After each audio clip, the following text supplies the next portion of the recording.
자, 오늘은 그 제목이 좀 평범하죠. 믿음으로 기도하자. 그러나 아주 중요한 내용입니다. 여러분 평범하다고 선입견 가졌다가 은혜 못 받으면 아주 큰일 납니다. 굉장히 중요한 내용을 다루고 있습니다. 자, 오늘은 믿음으로 기도하자. 마가복음 9장 14절로 29절 내용입니다.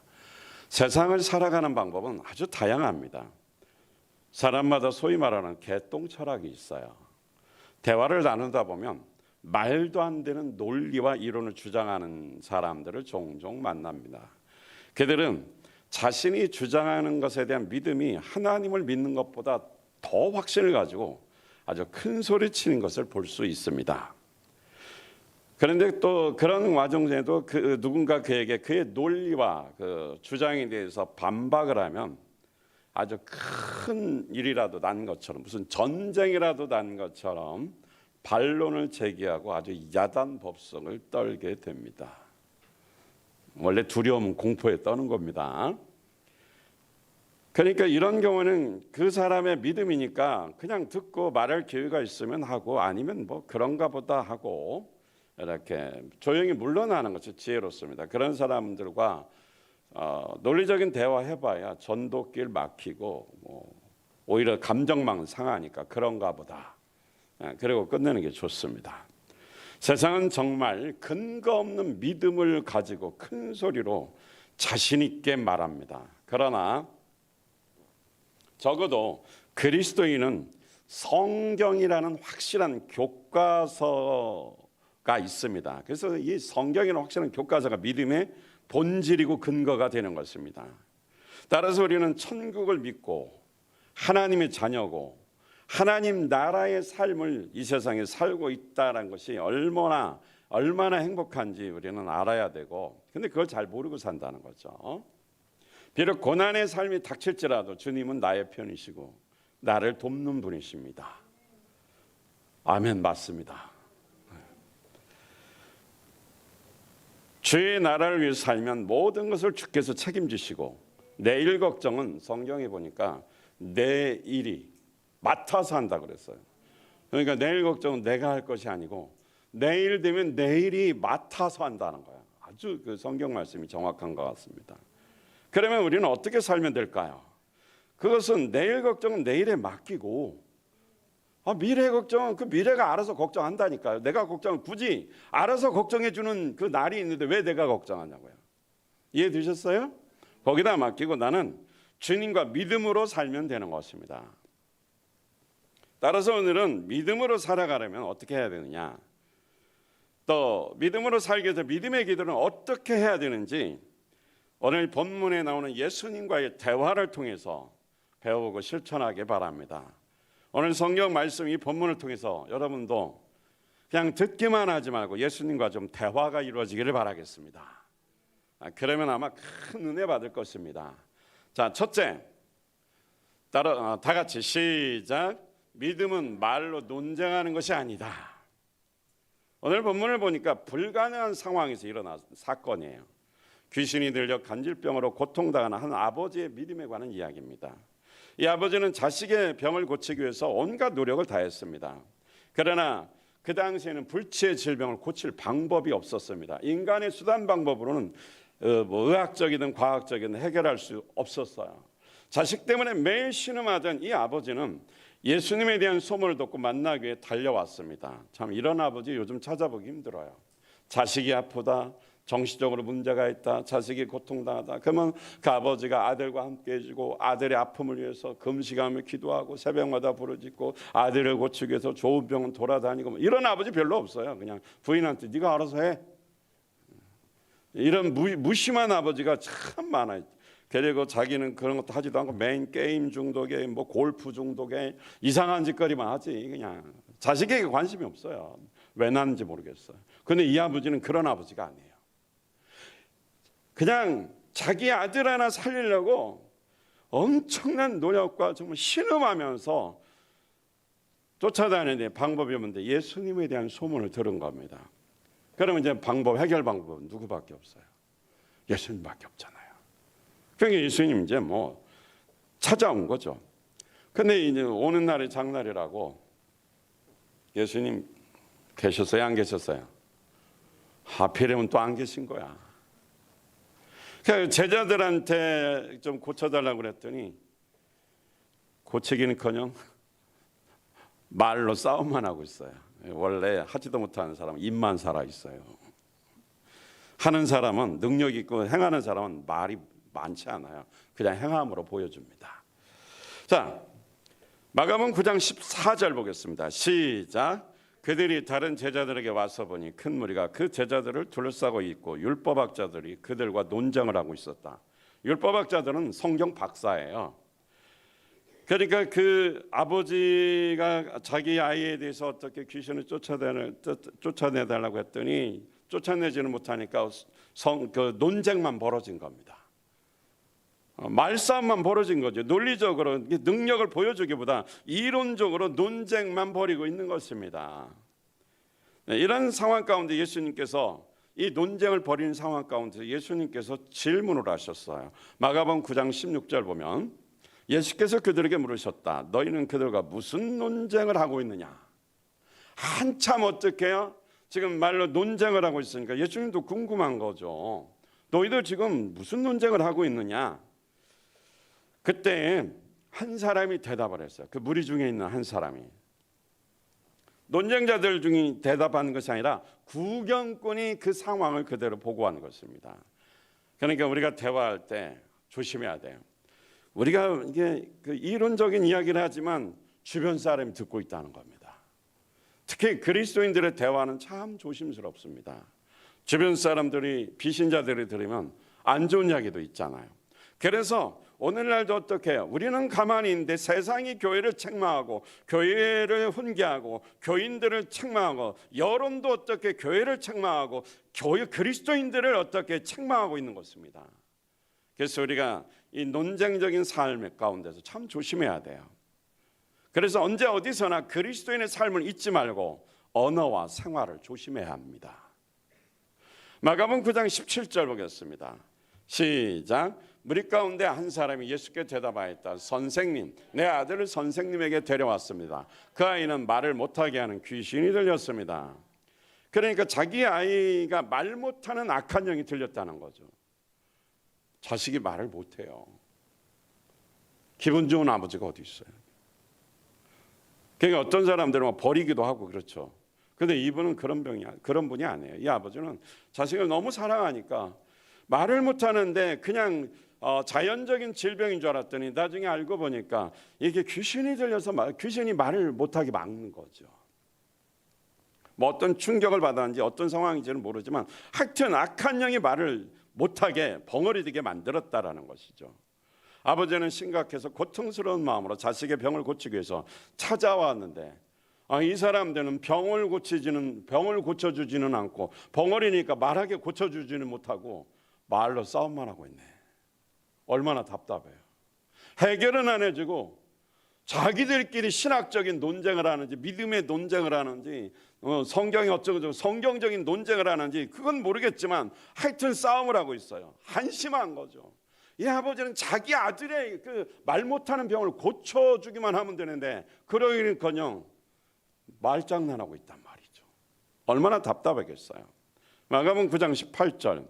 어디서나 귀신이 아이를 사로잡으면 아이를 거꾸로 틀었습니다. 그러면 아이는 거품을 흘리며 이를 갈며 몸이 뻣뻣해집니다. 그래서 선생님의 제자들에게 그 귀신을 쫓아내려고 했으나 그들은 쫓아내지 못했습니다. 그러니까 그 사람이 결국 무리 중에 한 사람이니까 아이의 아버지였어요. 이 아이의 아버지가 어떻게 해요? 지금 자기 아들이 말 못하는 그 귀신에 들려서 벙어리가 되었고 이 아이의 상태를 봐는 어디 가든지 넘어지고 하여튼 문제가 심각한데 귀신을 좀 쫓아달라고 그 제자들에게 말했더니 제자들이 쫓아냈어요? 못 쫓아냈어요? 누가 병든 사람이 왔어요. 여러분에게 기도해달라고 그랬더니 마음의 위로도 안 되고 오히려 시험 들어. 그럼 문제 있는 거 아니에요? 병은 못 고쳐도 마음이라도 고쳐줘야지. 그냥 이런 경우가 같은 거죠. 제자들과 율법학자들은 믿음이 없었죠. 그러니까 믿음으로 못하니까 논쟁만 하고 변명만 하는 거예요. 원래 그 변명이 많은 사람들이 문제가 있는 거죠. 히브리서 11장 1절을 보겠습니다. 시작. 믿음은 바라는 것들의 확신이요 보이지 않는 것들의 증거입니다. 할렐루야. 자, 여기 그 기억, 확신 이렇게 있는데 제가 저 밑에 보면 보증 이렇게 번역할 수 있다고 써놨죠. 믿음은 소망한 것들이 그대로 된다는 보증을 해주는 것입니다. 지금은 불가능하지만 믿음으로 소망하고 믿음으로 순종하는 것은 반드시 이루어지게 된다는 것, 보증해 준다는 거죠. 이루어진다고. 소망이 이루어진다는 증거가 바로 뭐예요? 내가 바라는 것이 언젠가는 이루어진다라는 증거, 그것이 바로 보증해 준다는 거죠. 그 믿음이 이루어진다는 것은 그것이 바로 믿음이죠. 성경은 믿음의 역사입니다. 인간의 힘으로는 불가능하지만 전능하신 예수님을 실제로 믿으면 내가 불가능한 일을 해내는 것이 아니라, 내가 해내는 것이 아니라, 여기서 잘 들으셔야 돼요, 주님께서 행하신다는 겁니다. 나는 못해요. 단지 예수님께서 하신다는 믿음을 갖는 거죠. 그럼 나는 못하지만 예수님을 믿으니까 천지를 창조하시고 인간을 만드시고 생사화복을, 죽음과 생명과 저주와 축복을 주관하시고 운영하시는 이 인류의 주체이고 주인이신 그분을 믿으니까 그분이 행하신다는 겁니다. 믿음의 주체는 예수님을 믿는 거예요. 예수님을. 그러면 예수님이 행하시는 건데, 이것도 못합니까? 내가 하라는 것도 아니고 내가 하는 것도 아니고 예수님을 믿으면 예수님이 행하신다는데 믿음 가질 수 있잖아요. 할렐루야. 그래서 다시 말씀드리면 내가 하는 믿음이 아니라 예수님이 행하시는 믿음을 갖는 것이다, 이 말씀이죠. 오늘날도 믿음이 없는 사람은 이론과 자신의 논리를 가지고 성경을 무시하고 자신의 자존심만 세우려고 합니다. 마치 믿음의 사람은 무식한 종류로 취급합니다. 그러나 아무리 그럴싸한 이론을 주장해도 능력은 현장에서 직접 보여줘야 합니다. 불가능한 일에 믿음으로 순종하는 것입니다. 그러나 믿음이 없으면 핑계만 대고 주님과의 관계를 반복하여 나중에 하면서 주님과 관계를 회복하지 않고 나중에 뒤로 미루고 도망치는 것입니다. 사랑하는 성도 여러분, 믿음이 없어 논쟁하는 종교인이 아니라 전능하신 하나님을 믿는 믿음을 가지고 당당하게 세상에서 주님을 보여주는 자가 되시길 바랍니다. 어떤 사람들은 좀 소심한 사람들이 있어요. 왜 결단을 못하느냐? 하나님 앞에 이렇게 앞으로 내가 목자로 헌신하겠습니다, 뭐로 헌신하겠습니다, 이게 못해요. 왜냐? 소심해서. 지금 하는 일이 바빠서 힘들어서, 그래서 두려워서 못한다는 거죠. 이게 얼마나 소심해요. 그건 믿음이 없는 거예요. 예수님을 믿지 못하고 아직도 내가 한다는 생각을 가지고 있어서 그렇습니다. 이 사람 평생에 그냥 작은 거 하나는 하지만 코앞에 있는 걸 할 수 있을지 몰라. 그건 자기가 하니까. 자기가 할 수 없는 일은 죽어도 못해요. 이 사람은 구원부터 점검해 봐야 돼요. 천국 갈 수, 예수님을 통해서 천국 가는데 구원도 아마 자기 삶을 완벽하게 100% 완성해서 가려고 그럴 거예요. 못 가요, 이런 사람들은. 우리는 날마다 죄 짓고 사는데요. 예수 그리스도를 믿음으로 가는 겁니다. 나를 믿지 말고 누구를 믿어야 돼요? 예수님. 나는 못해요. 누가 해요? 예수님이 한다는 이 믿음을 갖기를 우리 특별히 청년들 되기를 예수 이름으로 축원드립니다. 아멘을 크게 해야 됩니다. 할렐루야. 아이고 놀래라. 제 큰 힘을 들 거야. 응? 이 청년들이 요즘 소심해. 정말 예수님 만나면 걱정 안 해요. 자, 그래서 우리는 그러면 어떻게 해야 되냐? 이 믿음을 갖기 위해서 그러면 구체적으로 어떻게 해야 될까? 성경에서 주님이 가르쳐준 진리는 기도하라고 그랬어요. 따라서 두 번째로 믿음으로 기도하려면 어떻게 해야 되냐? 두 번째, 믿음으로 기도하려면 시작. 믿음으로 기도하려면 구체적인 제목을 알아야 한다. 구체적인 제목. 자, 이 그 벙어리 된 자녀를 둔 아버지는 자녀를 걱정하고 간절히 그 고치기 원하는 소망을 가지고 예수님을 드디어 이제 만났습니다. 우리는 여기서 예수님께서 무조건 믿으라고 명령하지 않았어요. 그래서 여러분 설교를 잘 들으셔야 돼요. 이 아이의 아버지와 자상하게 상담하는 모습이 오늘 본문에 담겨 있습니다. 눈 떠요. 벼락 떨어져. 눈 떠 빨리. 상담하는 거죠. 무조건 믿음하라고 하지 않고 이 사람과 대화를 통해 질문을 아주 그래서 지혜롭게 해야 돼요. 대화를 할 때는. 예수님은 논쟁거리의 대상으로 전락한 상황에서 그것 때문에 이제 자기 아이를 고쳐달라고 했더니 논쟁거리 대상이 됐잖아요. 자기 자식이. 고치라고 그랬더니 오히려 문제거리를 만들어놨어요. 얼마나 속상해요. 아니 고쳐달라고 그랬더니 이 아이의 문제가 뭐면서 오히려 아주 이슈를 드러내서 오히려 망신을 주고 문제를 만들어놨단 말이에요. 고치지는 않고 오히려 굉장히 그 문제를 만들고 얼마나 속상해요. 그래서 예수님은 이 아이의 아버지의 마음을 헤아렸죠. 그의 마음을 안심시키기 위해서 그 병든 자녀를 먼저 벙어리 된 그 자녀를 만나보자고 했습니다. 마가복음 9장 19절. 자, 두 눈을 크게 뜨시고 시작.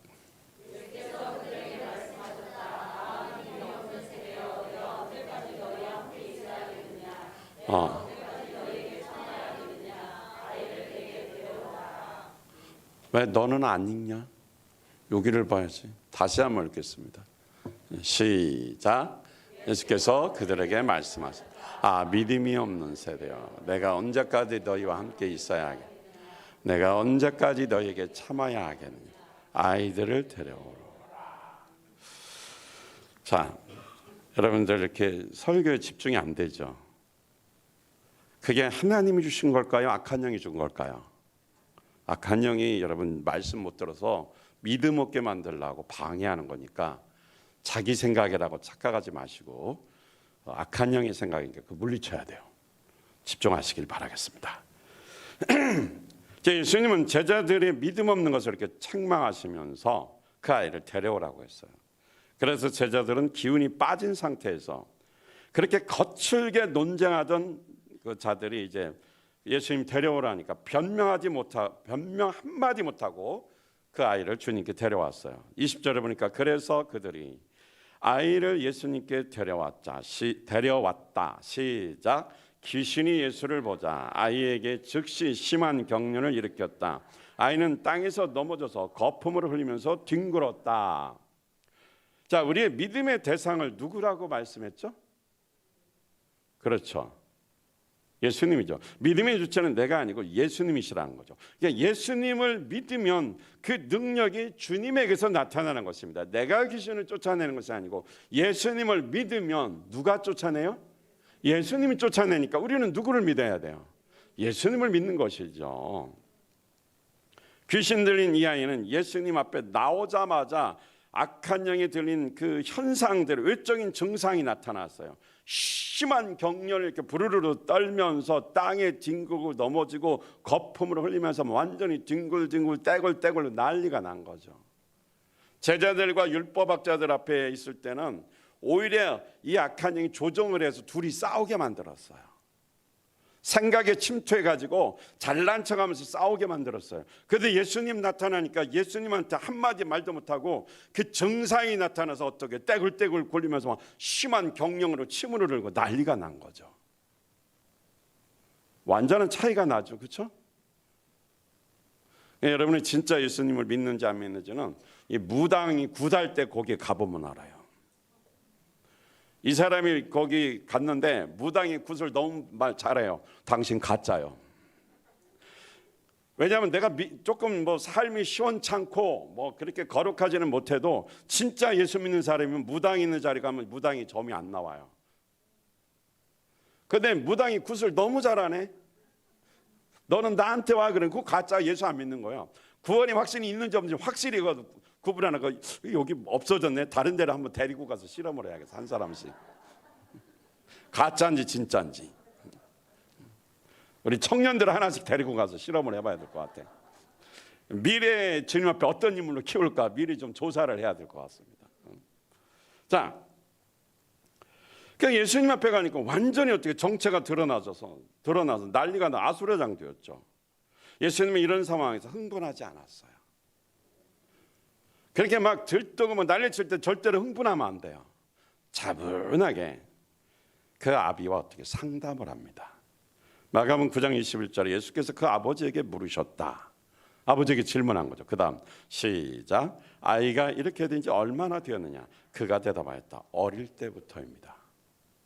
그렇게 난리가 났는데 언제부터 이런 현상이 귀신 들려서 벙어리가 되고 이런 심한 경련을 일으키면서 막 나뒹굴고 야단법석을 치는, 난리 나고 야단법석 치는 이런 현상이 언제 나타나느냐.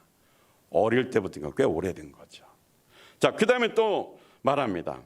22절, 마가복음 9장 22절 보니까 귀신이 그 아이를, 귀신의 목적이 뭐예요? 그 아이를 뭐 하는 거예요? 죽이려고. 결국 악한 영은 우리를 죽이려고 그러고 지옥 보내는 게 목적이에요. 그냥 절대 속으면 안 되죠. 다 같이 처음부터 9장 22절 시작. 귀신이 그 아이를 죽이려고 여러 번 불 속에 던지고 물 속에도 던졌습니다. 하실 수만 있으면 우리를 불쌍히 여기시고 도와주십시오. 죽이려고 막 불 속에다 던졌어요. 이 아이는 불 속에 들어가도요 괜찮아요. 이미 자기 힘이 아니고 악한 영의 힘이 있기 때문에. 무당이, 진짜 무당은 작두 타잖아요. 작두. 날카로운 칼날에는 그 작두에 올라가 그 발을 이렇게 발목이 잘라지지가 않아요. 피도 안 나요. 신기해요. 그 진짜 신들려서 그래요. 불 속에도 막 들어가고 난리치는 거죠. 근데 목적은 물 속에도 심지어 들어갔어요. 그 땅에서는 뭐 거품을 떼굴떼굴 굴르고. 그러니까 자기 자식이 그렇게 정신적으로 문제 있는 것 같고, 그러니까 사실은 간질병 증상이죠. 아버지가 얼마나 힘들었겠어요. 답답하고 아이를 볼 때마다 무슨 내 죄 같고 저주받은 것 같고 가족의 편안함이 없는 거죠. 근데 자기 자식이니까 버릴 수가 없는 거예요. 너무 불쌍한 거예요. 여기에는 그런 분이 안 계시겠지만 아버지가 매 게임만 하고 애들한테는 관심도 없고 아이들하고 놀아주고 대화도 한번 안 하고 아이들하고 어디 소풍 한번 또 소풍은 아닌가 요즘 뭐라 그러지? 내가 옛날 사람이라 소풍 간다 그래. 자녀들하고 여행도 좀 한 번씩 주일 빼고 주일에 가면 그건 복이 아니요 저주요. 주일 빼고 금요일 빼고 아니면 어쩔 수 없을 때는 뭐 상황이 좀 조절을 해야 되겠지만 그래야 되는데 이 뭐 그냥 본이 안 되고 덕이 안 되는 거죠. 근데 이 아버지는 자기 아들을 너무 사랑하는 거죠. 우리 이런 아버지 어머니 되시길 바랍니다. 애들이 막 겉으로 멀쩡해도 정신적으로 더 환자예요. 잘 보세요. 정신적으로 환자예요. 불쌍히 여기고 주님 앞에 데리고 와야 돼요. 예수 앞에 데리고 와야 해결돼요. 네가 알아서 그러면 악한 영이 끌려가 버려. 데리고 와야 돼요. 주일날 학원 보내지 말고 그렇게 해가지고 좋은 대학 가서 뭐 할 거예요? 이미 정신이 잘못됐는데. 예수 정신, 하나님 나라 정신, 천국 가는 정신, 하나님의 백성 자녀로 삶의 원칙이 확실히 어떻게 해요? 기본이 되어야 그가 쓰임 받는 거지. 공부 좀 잘해서 뭐 할 거야? 인격이 안 되는데, 이기적인데. 요즘 이런 사람이 얼마나 많은지 몰라요. 아주 사람을 있잖아요, 돈만 그냥 걷어내려고 살살 거려다 끝나면 땡이요. 인생 그렇게 살면 하나님이 그 사람은 글쎄 구원해 주기를 원하는데 본인이 안 오니까 본인이 괘씸죄에 걸린 거겠지. 이런 사람 많아요 주변에. 전도하다 보면 이런 사람 만나면 되게 힘든데 그러려니 해야 돼요. 그가 주님 앞에 회개치 않으면 그대로 다 어떻게 대가를 나중에 노년에 받을 수밖에 없는 것이 인간이더라고, 삶이더라고. 그래서 참 조심할 수밖에 없어요 우리가. 그래서 이 아이의 아버지는 너무 어떻게 아들의 문제를 가지고 좀 제발 자식 좀 살려달라고 막 눈물을 애원합니다. 여기서 보면 하실 수 있으면, 그러니까 만약에 예수님이 벙어리 귀신을 쫓아내고 이 아이를 간질병 물속에 들어가 불 속에 떼굴떼굴 굴리고 하는데 이 질병에서 고쳐줄 수만 있다면, 그 말이에요. 할 수만 있다면 예수님이 이 말씀을 들으면 그 기분이 별로일 거예요. 할 수 있다면? 예수님 할 수 있어요 없어요? 그래서 마가복음 9장 23절 말씀 한번 읽어볼까요? 이 말씀이 굉장히 요 말씀만 보면 이해가 잘 안 돼요. 근데 앞뒤 전을 보니까 확실히 이해가 됩니다. 마가복음 9장 23절 시작. 예수께서 그에게 말씀하셨다. 할 수 있으면, 이 무슨 말이, 믿는 사람에게는 모든 일이 가능하다. 할 수 있으면, 내가 할 수 있다면 무슨 말이냐? 그 말은 무슨 말이야? 나는 할 수 있다. 근데 나를 믿어야 할 수 있다는 얘기죠. 이해되셨어요? 예수님이 만약에 할 수 있다면 이것 좀 해주세요. 예수님 기분 나빠요. 그 말이에요. 예수님이 살아계시고 다음에 이것 좀 해주세요. 그게 아니에요. 네가 믿으면 내가 한다는 거예요. 그래서 예수님을 믿으라는 말이죠. 머리에 쏙쏙 들어오십니까? 가끔 감사한 교인들이 있어요. 우리 목사님 설교에는 아무리 유명한 사람도 귀에 안 들어오는데 이게 참 좋은 것 같기도 하면서 좀 약간 아리까리하긴 한데 그래도 한편으로는 그래도 들어주니 얼마나 감사해. 그렇게 예수님은 할 수 있어요. 할 수 있다는 말이 무슨 말이요? 기분 나쁘게. 주님은 천지를 창조하시고 죽이고 살리고 복을 주시고 또 안 주실 수 있는 이런 능력이 주님께, 모든 주권이 하나님께 있는데, 그러니까 나한테 할 수 있다니 무슨 말이냐. 또 그렇게 말하면 안 되지. 네가 믿으면 당장이라도 해줄게. 믿으면 해줄게. 따라서 합니다. 믿으면 해줄게. 할렐루야. 오늘 설교 끝났어요. 몸이 아파요. 맨날 그냥 시름시름 알아. 그거 속지 마요. 그거 정신적으로 이렇게 속는 거예요. 이거는 귀신 들렸다는 것이 아니라 악한 영들이 영향을 받는 거예요. 우리가 어디 가든 영향 받을 수 있잖아요. 누구하고 얘기하다 보면 기분 나쁜 얘기 들으면 내가 기분 나빠요, 안 나빠요? 기분 좋은 얘기 들으면 그런 영향을 받는 거니까 이걸 기분 나빠. 이건 악한 영이 영향을 줘서 나를 이제 세상 말로 꼬시는구나. 너 아파 힘들어 들어. 그러니까 야, 이게 나에게 영향이어 주는구나. 그럴 때는 너 가. 나는 괜찮아. 나는 정신적으로 멀쩡하고 조금 피곤할 뿐인데 너 가. 그러면 갑자기 눈이 동글동글해지면서 몸이 갑자기 기운이 뻘쩍 나서 교회로 뛰어와. 차도 안 타고. 그러니까 예수님을 믿으라니까. 나는 못하는데 주님이 힘주니까 그렇게 되는 겁니다. 지금까지 악한 영의 영향을 받아서 속은 여러분, 속지 마시기 바랍니다. 우리는 할 수 있어요. 나는 할 수 없지만 예수님은 할 수 있다고 그랬어요. 기도해도 기분 나쁘게 기도하지 말고, 말을 해도 정말 세상 말로 머수없게 하지 말고. 얘기잖아. 아유 재수. 이런 얘기 하잖아요. 예수님 왜 못해? 다 하는데. 예수님 할 수만 있다면 이게 말이 되냐고요. 교회를 20년이나 다녔는데 예수님 할 수 있으면 한번 해보세요. 네가 해라. 믿음이 있으면 할 수 있다라는 거죠. 근데 30몇 년을 다녀가지고 33년을 다녔는데 아직도 못해. 나는 못해. 아이고, 그게 영향받아서 그래. 속을 오늘 뚫어내시고 그 속에 담아오는 거 못한다, 불평하고 원망하고 짜증내고 귀찮아하고 힘들어하고 그리고 막 뒹굴뒹굴 격려는 안 했는데 입으로 격려했잖아. 이러고 있잖아. 입으로 못해. 이거 응?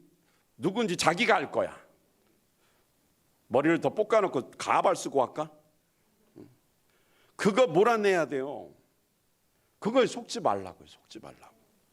왜 그렇게 내가 못하는 거지 주님이 못하는 게 아니에요. 그러니까 예수 믿으라고. 얼마나 쉬워요.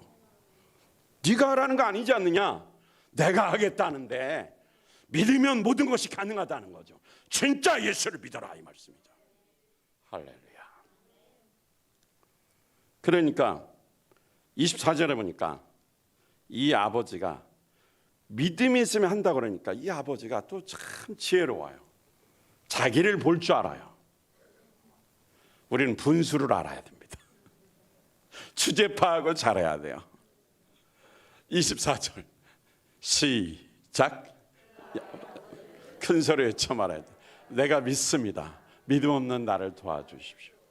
이 아버지가 믿음이 자기가 없다는 거 알았어요, 몰랐어요? 우리가 부흥회 때 믿음도 큰 것도 아니에요. 무슨 믿음?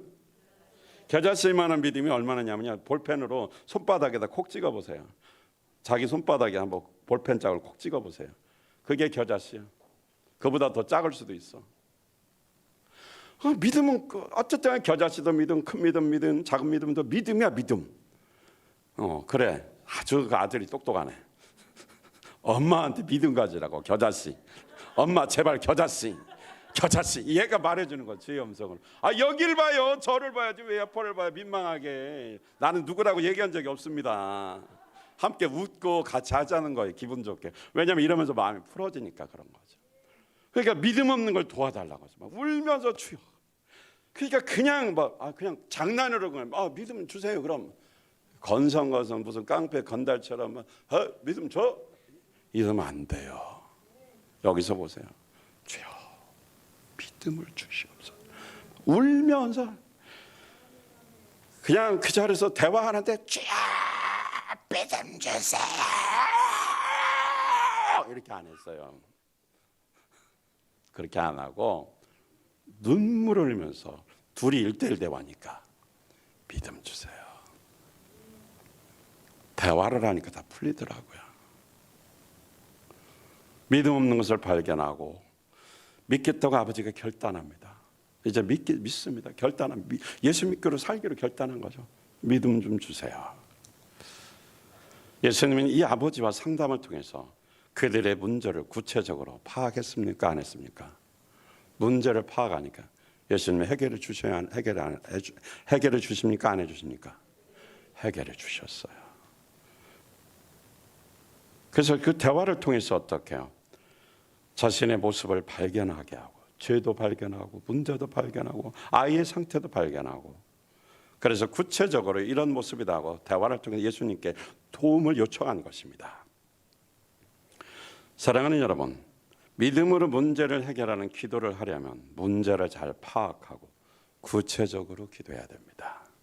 믿음의 기도는 반드시 응답이 있습니다.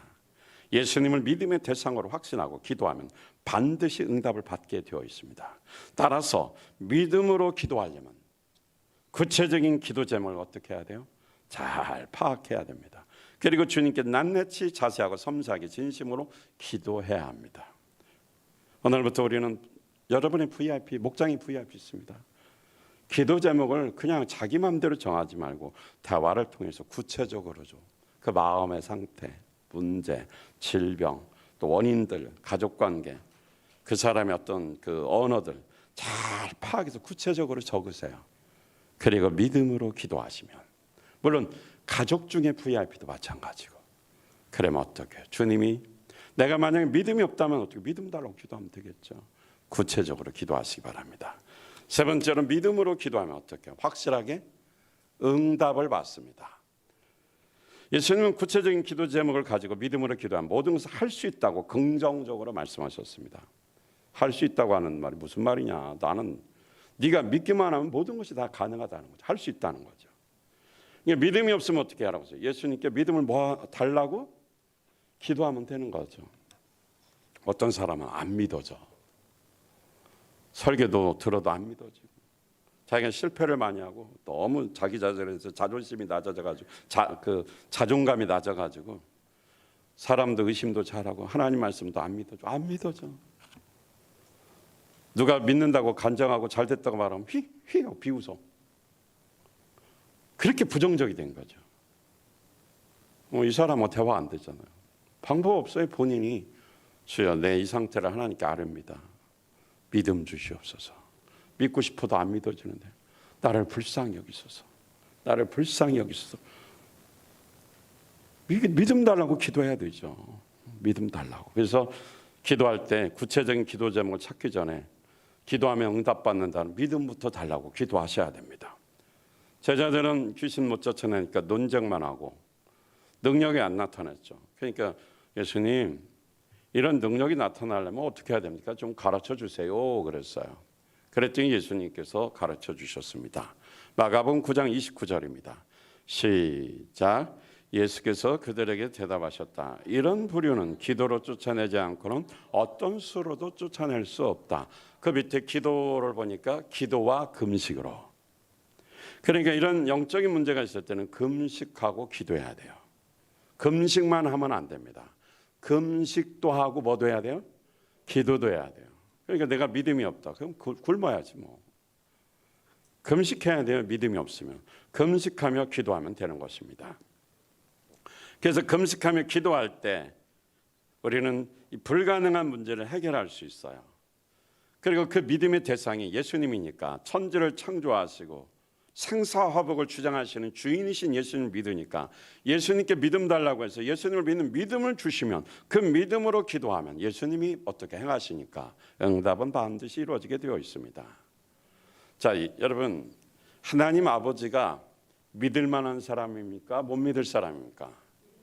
그렇죠. 그분은 내가 믿음이 없어도 우주 만물을 창조하셨고 사람을 어떻게 만드신 분이시고 모든 것의 주인이십니다.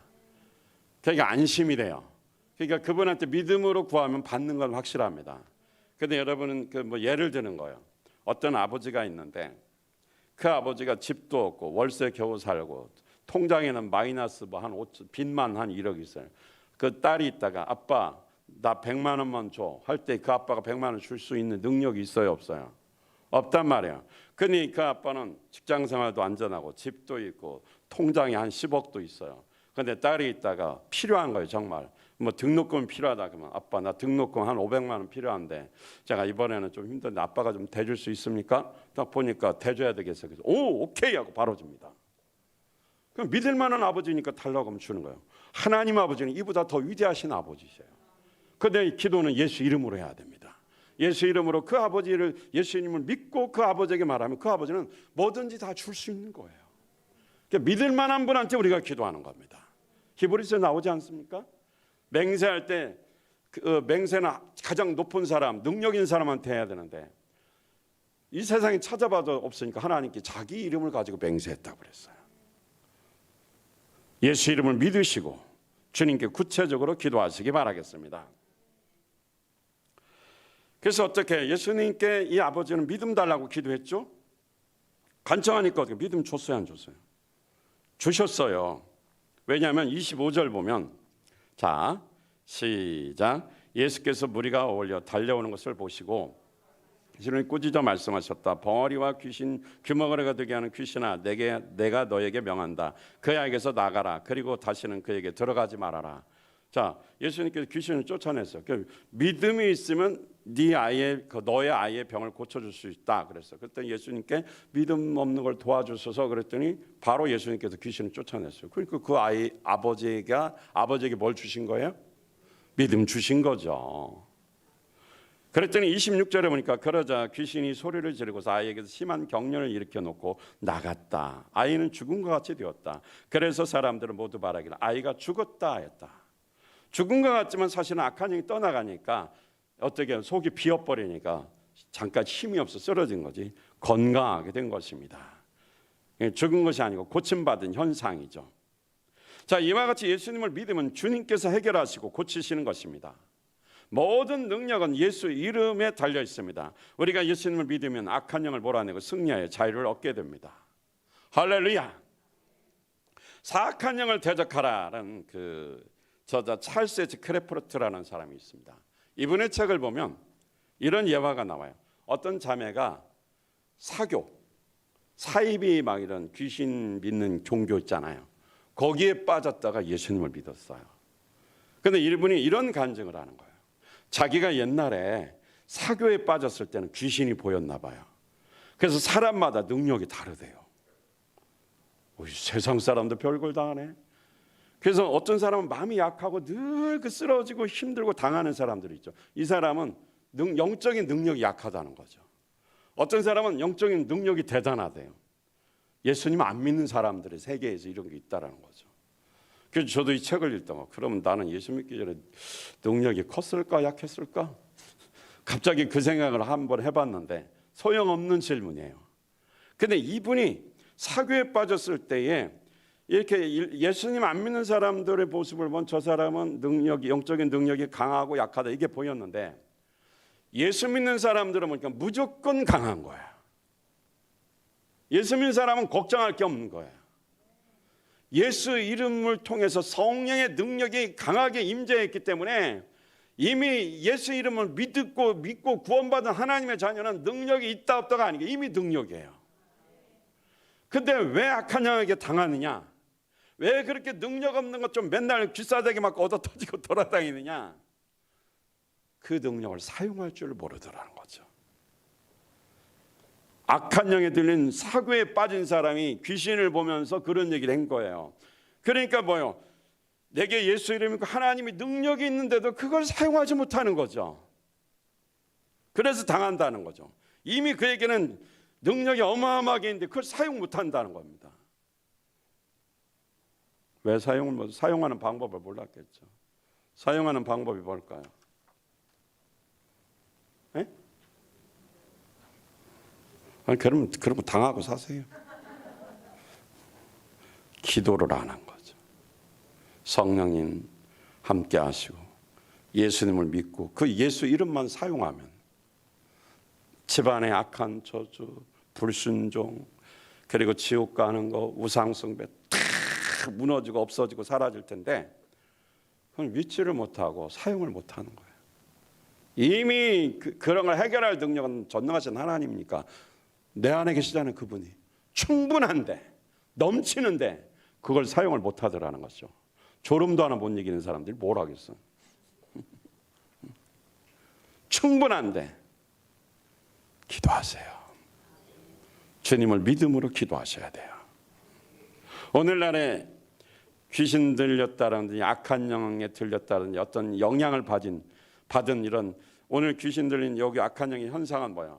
경련을 일으키고 침을 흘리고 나뒹굴고 소리를 치고 불 속에도 들어가고 물 속에도 이런 현상으로 나타났잖아요.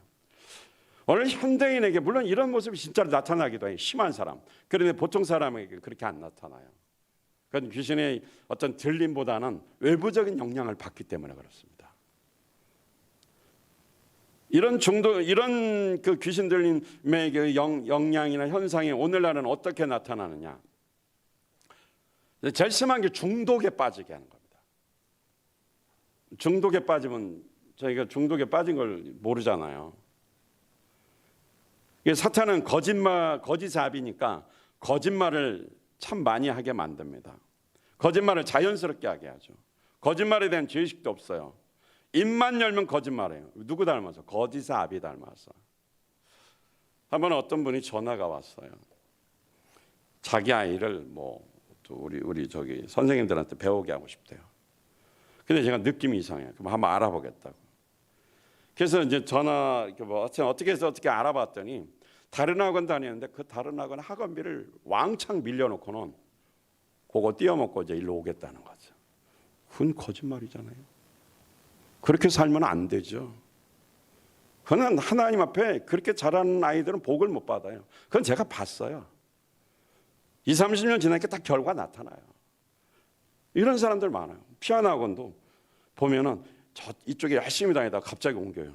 좋아할 거 하나도 없어요. 이쪽에서 몇백만 원 띄어먹고 도둑질하고 이쪽으로 와서 새로 여기 다니다가 처음에 몇 달 주다가 또 안 내고 또 딴 데로 가버려. 그리고 이제 핑계는 막 약점을 잡고 잘못했다고 비판하고 이러고 가는 거죠. 이게 다 거짓령의 역사입니다.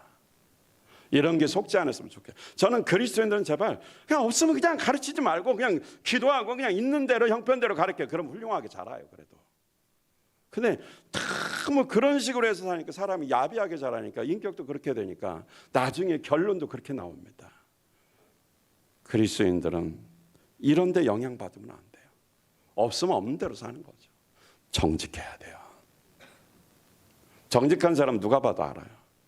그리고 그걸 다른 사람한테 막 뒤집어 씌우고 그러면 안 돼요. 정직해야 돼요. 자꾸 거짓말을 밥 먹듯이 하는 것은 악한 영이 속는 거예요. 말 한마디라도 정직해야 돼요. 예배 드리는 것도 드리기 싫으면 또 거짓말하잖아요. 목장 모임하는 것도 거짓말하고. 그냥 정직해야 돼요. 정직해야. 그래야 하나님 앞에 살아남고 거룩하게 되고 믿음 생겨서 불가능에 도전하고 주님의 일을 귀하고 가치 있게 쓰임받을 수 있어요. 교회 다니는 거하고 교회 안 다니는 거하고 다시 말하면 교회 다녀도 거짓말을 하니까 예수님을 믿는 거하고 안 믿는 거하고 차이가 좀 있어야죠. 다른 건 몰라도 따라서 합니다. 정직. 그냥 애들도 뻔뻔해요. 그러니까 얼마나 뻔뻔한지 몰라요. 그렇게 자라서 뭐 할 거예요. 그러면 다른 사람 또 속이고 다른 사람한테 피해주고. 자, 우리가 목장을 하면서 우리 교회에서 계속 우리가 가르침을 받고 실천하는 게 뭐냐면 섬기자는 거죠. 예수 이름으로 섬겨서 그 사람을 왜 섬기느냐? 성공시켜 주도록 섬기는데, 그 성공이 뭡니까? 예수 믿고 구원받아 하나님의 나라를 위한 제자로 살도록 성공시켜 주는 거예요. 다른 거 성공시켜 주는 거 아닙니다. 섬겨야 되는데 거짓말쟁이가 어떻게 섬겨요? 자기 섬기라 그러고 매 사기만 칠 텐데. 그리스도인의 모습은 정직해야 돼요. 정직해야 돼요. 적어도 돈 문제에서도 정직해야 돼요. 힘들고 어려울 수 있지만 거짓말은 하면 안 되죠. 분명한 이유를 말해주고 설명을 해줘서 이해를 시키고 설득을 시켜야죠. 근데 막 잔뜩 밀려놓고 여기 싹 잘라버리고 또 새로 시작하고. 옛날에 어떤 분이 계셨는데 그분은 그분도 참 악한 영의 영향을 많이 받은 분이죠. 일을 안 해. 어떤 사람이 월급날이 돼요. 그럼 그 집에 가가지고 기다려. 돈 꿔달라고. 그 집 월급 탄 줄 아니까 그렇다고 안 꿔줄 수도 없고, 그러면 처음에 20만 원 꿔줘. 갚으라는데 안 갚어. 한 달 후에 가면 돼. 그러면 또 그 다음 사람 또 월급 타는 집 있잖아요. 귀신같이 알아. 그 집에 또 가서 30만 원 빌려달라고 그래. 그래가지고 여기 20만 원 갚어. 그거 10만 원 제가 써. 그러면 또 30만 원 또 갚아야 되니까 또 없어. 그럼 또 어떻게 해야 돼? 귀신같이 알아. 또 누구네 집에 또 월급 타는 거 알아. 거기 가서 또 50만 원만 빌려달라고 그래. 이래가지고 온 사람들 다 그렇게 다 엮어놔가지고 나중에 그 교회가 어디가 난리 났어. 이런 사람이 있어요. 이 부정직하고 막 기도는 또 엄청나게 많이 해. 뭐 새벽에 혼자 다 기도하고, 은혜는 다 혼자 다 받고, 막 눈물은 혼자 다 하고, 뭐 찬양은 혼자 다 하고, 난리 굿거리지. 그게 무슨 찬양하고 기도하는 거야. 이런 사람. 그래서 제가 나중에 정리해 줬죠. 이렇게 살면 안 되잖아요. 그거는 성령님의 역사가 아니에요. 말씀의 역사도 아니에요. 거짓 영에 속아서, 그런 정도가 그렇게 심한 거는 이미 그 속에 악한 영이 자리 잡았고요. 그 다음에 그렇게 막 거짓처럼 살게 만드는, 근성으로 만드는 그 사람 속에 자리 잡은 거야, 악한 영이. 이거는 상담받고 어떻게 해요? 회개하고 치유받아야 돼요. 이건 이제 환자예요, 이 정도 되면. 근데 본인은 몰라요. 우리 교회는 이런 사람이 없기를 정말 간절히 기도합니다. 그리고 또 하나는 뭐냐? 충동질을 합니다. 아담과 하와가 있으나 하와가 선악과를 보는 순간 어떻게 해요? 엄청 충동질이 일어났어요. 선악과를 보는 순간 보암직도 하고 먹음직도 하고 지혜로운 만큼 탐스럽게 하고, 막 여러분 그 부사사관과 빨간스름한 거 있잖아요. 보는 순간 막 엄청 먹고 싶잖아요. 그냥 그거 보면 안 먹고, 홍시 여러분 그 살짝 새가 쪼아 먹은 거 정말 빛깔도 예뻐요. 그거 먹으면 둘이 먹다 둘 다 가셔도 몰라. 보는 순간 그냥 눈이 뒤집어지는 거죠. 사단이 그렇게 우리 속에 충동질을 해서 죄짓게 하는 거예요. 스마트폰 중독. 이제 읽어야 되겠다. 여기 써놨으니까. 어디 갔나? 마약 중독, 알코올 중독, 담배 중독, 과식증 많이 쳐드시는 거, 폐식증 안 먹는 거가, 포르노 감상, 성물란, 노름 도박, 물질주의, 막 돈에 미치고 경쟁의식, 막 지배욕에 사로잡히는 게 다 충동질한다는 거죠. 그리고 외형적으로만 막 뭐든지 따지려고 하는 거, 이게 다 충동에서 사단의 역사입니다. 공부에 대한 막 중독, 공부도 중독이에요. 그냥 막 강박관념이지. 막 잘해야 된다. 너는 1등만 해야 돼. 1등만 해야 돼. 엄마가 얼마나 다 머릿속에서 세뇌를 시켰는지. 너는 1등 아니면 안 돼. 1등 아니면 안 돼. 인격이 1등 돼야지. 공부 1등해서 뭐 할 거요?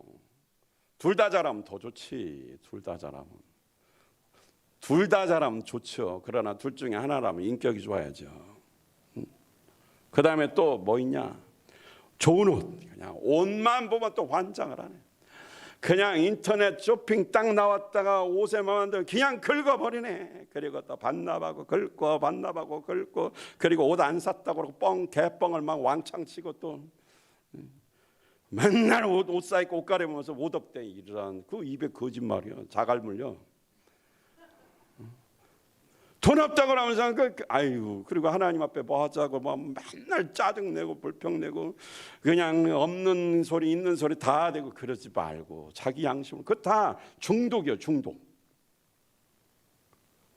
그 다음에 종교적이요. 어떤 사람은 너무 종교적이요. 신앙생활도 아니고 막 너무 종교적. 그 다음에 고급차, 좋은 차만 보면 또 환장하는 사람이 있고, 또 이건 좀 교리적이고, 또 어떤 사람은 너무 막 가족에게만 미쳐 있고, 어떤 사람은 성취였고, 막 성공에만 목말라 있는 사람이야. 막 성공해야 돼, 성공해야 돼, 이번은 출세해야 돼, 성공해. 이게 다 중독이에요, 중독.